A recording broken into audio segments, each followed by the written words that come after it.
Marqeta reported Q2 earnings a few weeks ago, and despite beating analyst estimates, the stock dropped like a rock the following day, down by more than 23% in a single session. In this video, we'll go over Marqeta's Q2 results, find out why the stock is dropping, and what it means for investors going forward.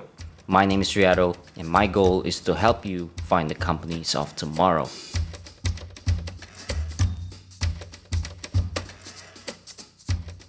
Before we move on, if you'd like to read the article to this video, you can find the links to my articles in the description below. With that said, let's get started. So what is Marqeta? Marqeta is a modern issuer processor, and they are disrupting the issuing facing side of the payment ecosystem. Basically what they do is they provide this platform, this highly configurable, highly scalable and flexible platform for customers such as Coinbase, Affirm, Block, Klarna to launch and manage their own card programs. So I don't want to spend too much time talking about Marqeta and what it does as a business, but if you're interested, you can take a look at my deep dive video on Marqeta where I talk more about the business. I'll leave the link to that video in the description below.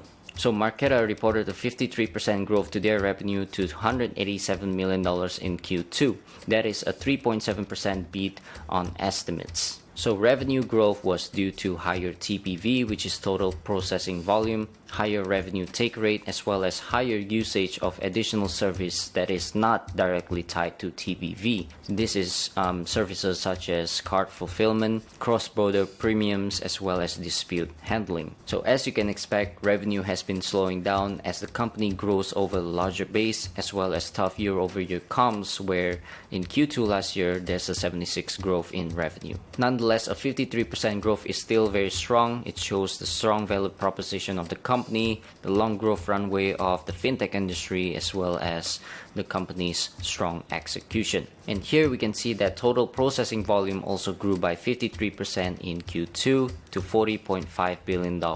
This is a 4.5% beat on estimates, and this is primarily due to customer growth in the platform. So CFO Mike Milotich gave an explanation on TPV growth during the earnings call, and he covers the different categories and verticals and how they are performing. So categories that are less discretionary such as supermarkets, fuel and utilities, the growth accelerated meaningfully versus Q1, and that part of the business make up roughly 1/3 of Q2 TPV. On the other side, in more discretionary categories, which makes up roughly 1/6 of Q2 TPV, growth decelerated significantly from Q1. I think this is expected due to the high inflationary environment and how people are cutting back on spending on discretionary spending. And then he went on to talk more about the different verticals in the platform. So the financial services vertical, which is where Block, its largest customer, belong, it continued to grow strongly, slowing only a few points from Q1. This is despite tough year-over-year comps due to stimulus and delays in the tax season last year. On-demand delivery, which is where DoorDash and Instacart belongs,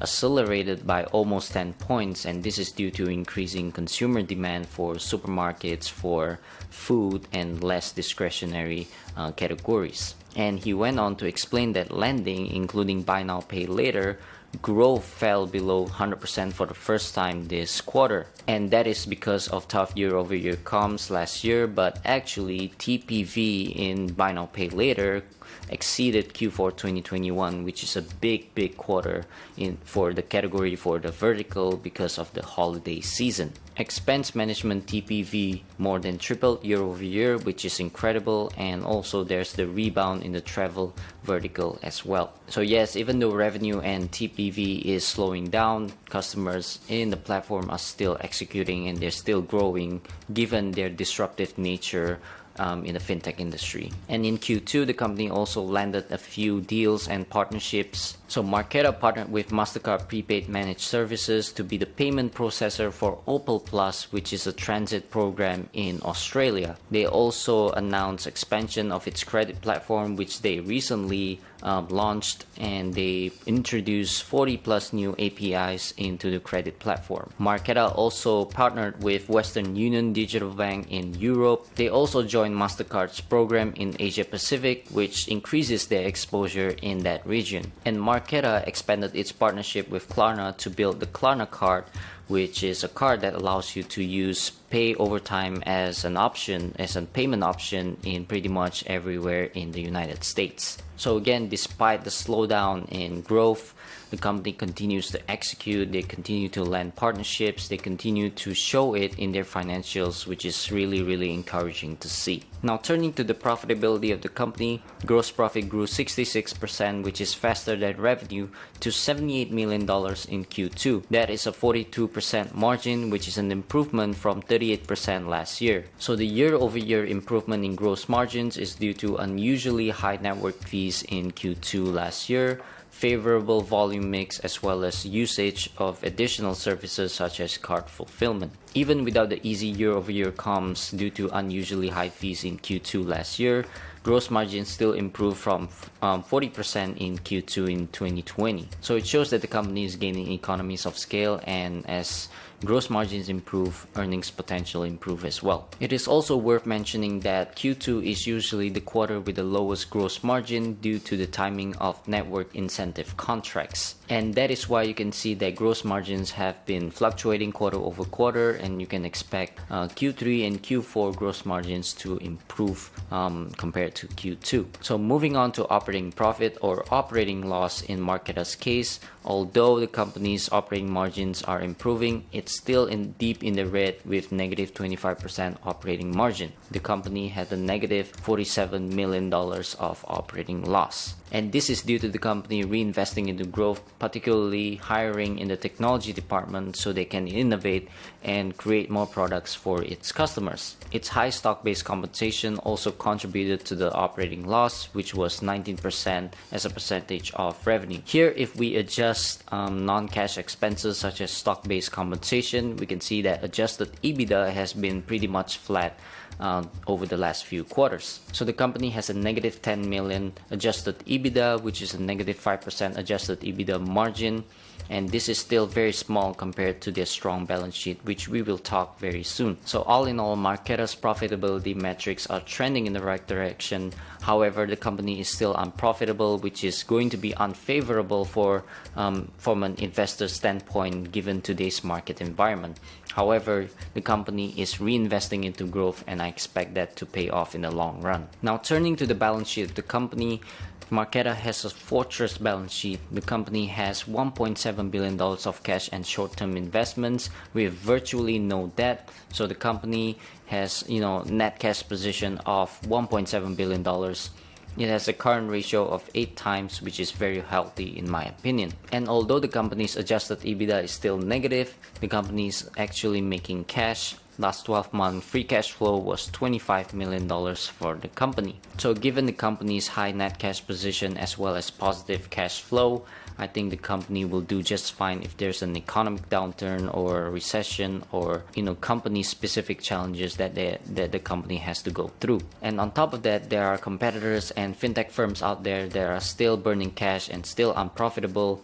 But Marqeta has a strong cash position as well as positive cash flow that will allow the company to deploy its cash for growth, for merger and acquisitions, and even for share buybacks. Before we move on, if you haven't already, please leave a like, comment, and subscribe to my channel as it helps to grow the channel and reach more people. I want to share my research and analysis, which takes a lot of time and effort, and if you can do that, that will mean the whole world to me, and that will motivate me to put even more content out there. Now turning to the outlook of the company, during the earnings call, CFO Mike Milotich provided more color on the outlook of the company. So he said that given the current macroeconomic uncertainty as well as fintech specific challenges with significant declines in valuation and increasing difficulties in raising capital, it is going to be difficult for these fintech companies to grow, and therefore many of them are being less aggressive about their investments in expansion. He went on to explain that many of the customers signed in the last 12 months as well as crypto customers will ramp their business more slowly than we expected a few months ago. And therefore, the impact of less investment by customers and their programs,